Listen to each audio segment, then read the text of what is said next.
Hello everybody and welcome to the WildWeiler Weekly Wrap. As always, I am WildWeiler. First thing is first, I hope you're all doing well. I did a lot of new things this week, and I'm incredibly excited to talk about them.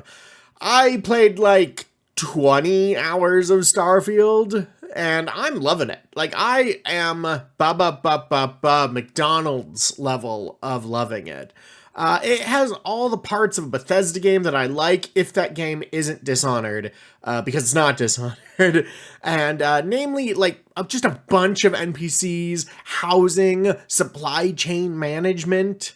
Okay, that last one, probably new to Starfield, but you get my point, right? In all seriousness, I'm a really big fan. It's a lot of fun. I love building the ships and exploring the galaxy. I will say I have put a lot of time into the game, and it feels like parts of it still haven't opened up.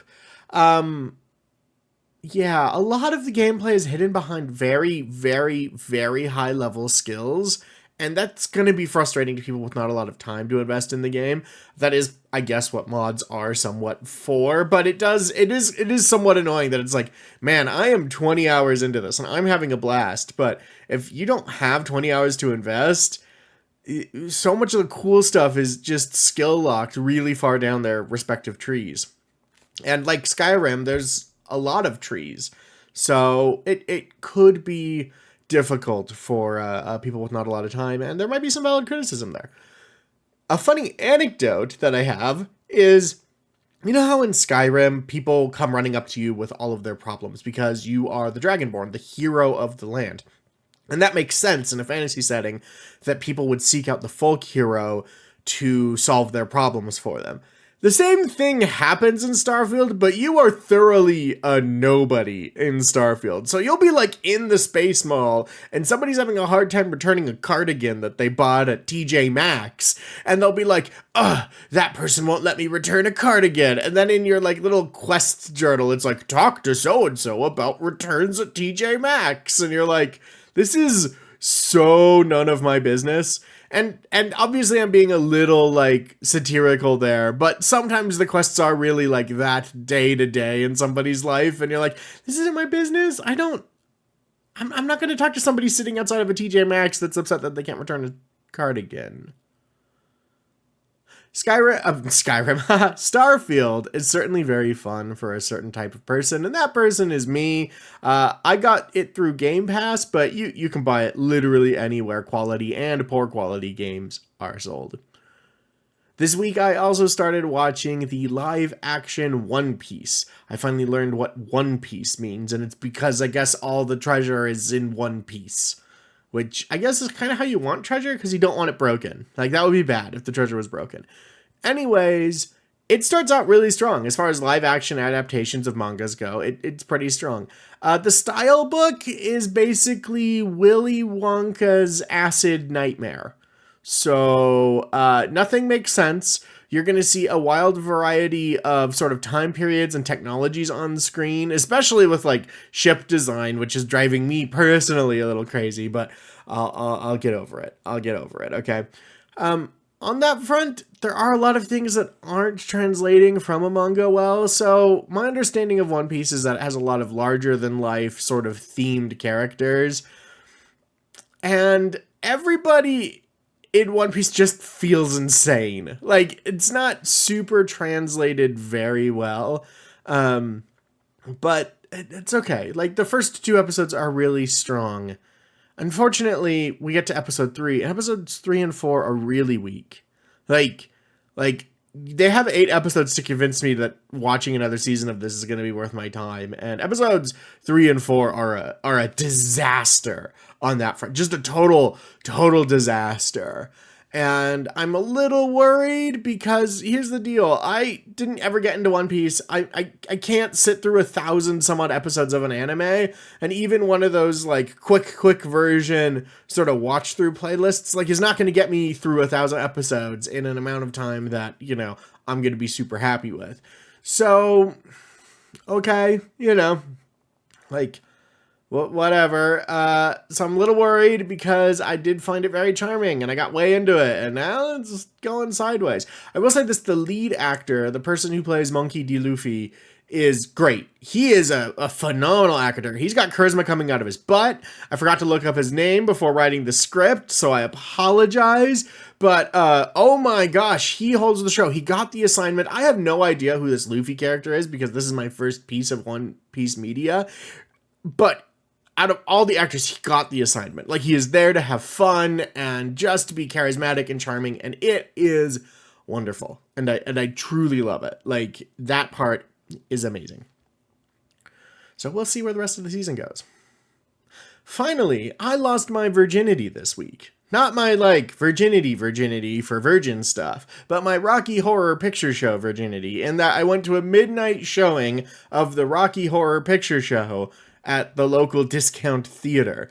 And oh boy, is that an experience. I saw butts, I saw boobs, people threw toast, there was toilet paper everywhere. I didn't hear like a single word of the movie because there are a lot more call-outs than I guess I was ready for. I just thought it was going to be like a few say and response, like the asshole and slut thing, which I knew about. But like, oh boy, there are just a lot of call-outs. So it was fun. I mean, now I have to do it again that I'm no longer a Rocky Horror virgin, so that way I sort of know what's coming. But it was a great, really fun experience. I had a blast. If you haven't heard about this or experienced it, sort of read the Wikipedia article or some other things about like what a Rocky Horror showing is like, because it was kind of fun. And next time I'm gonna have to bring some toast and some toilet paper and maybe some rice. They didn't do the rice, oddly enough. They did the squirt guns, they did the newspapers, they did the toast,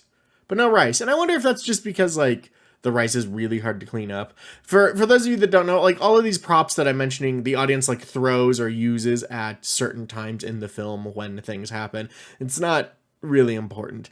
Anyways, I had a lot of fun. It was great. That does it for this week. Streams coming up. I'm going to be doing another Black Skylands stream on Thursday at 6 o'clock Pacific time. So we're going to play some more Black Skylands. Coming up on a pre-scheduled thing on Wednesday is the next episode of my Warhammer 40k bolt gun Let's Play. And I hope you enjoy that. I really do. I had a lot of fun making it. Yeah? Okay. So my producer has just told me we are getting a psychic blast from the future. So we're going to cut over to that.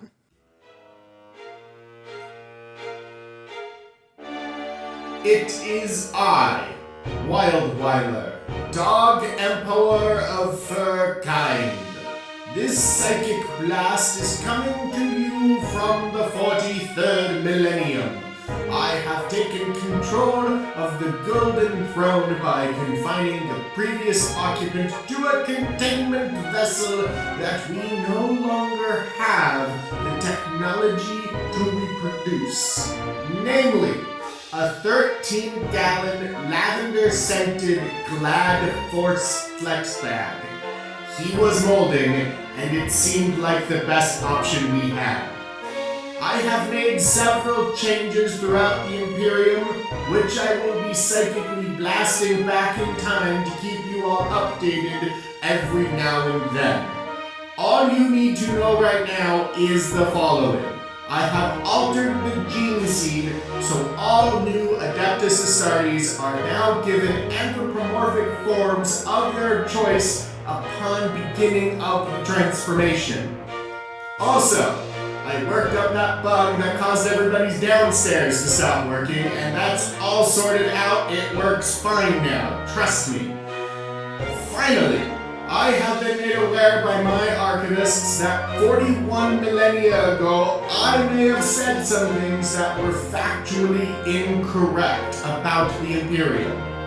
This psychic blast corrects all of that.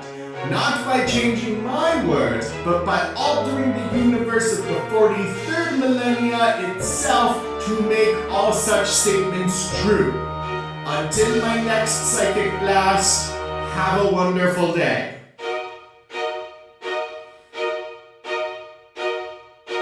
Well, hey, it looks like everything turns out okay for me. So that does it for this week. As always, thanks for watching. I will see you next time. You've been wonderful. Have a lovely day.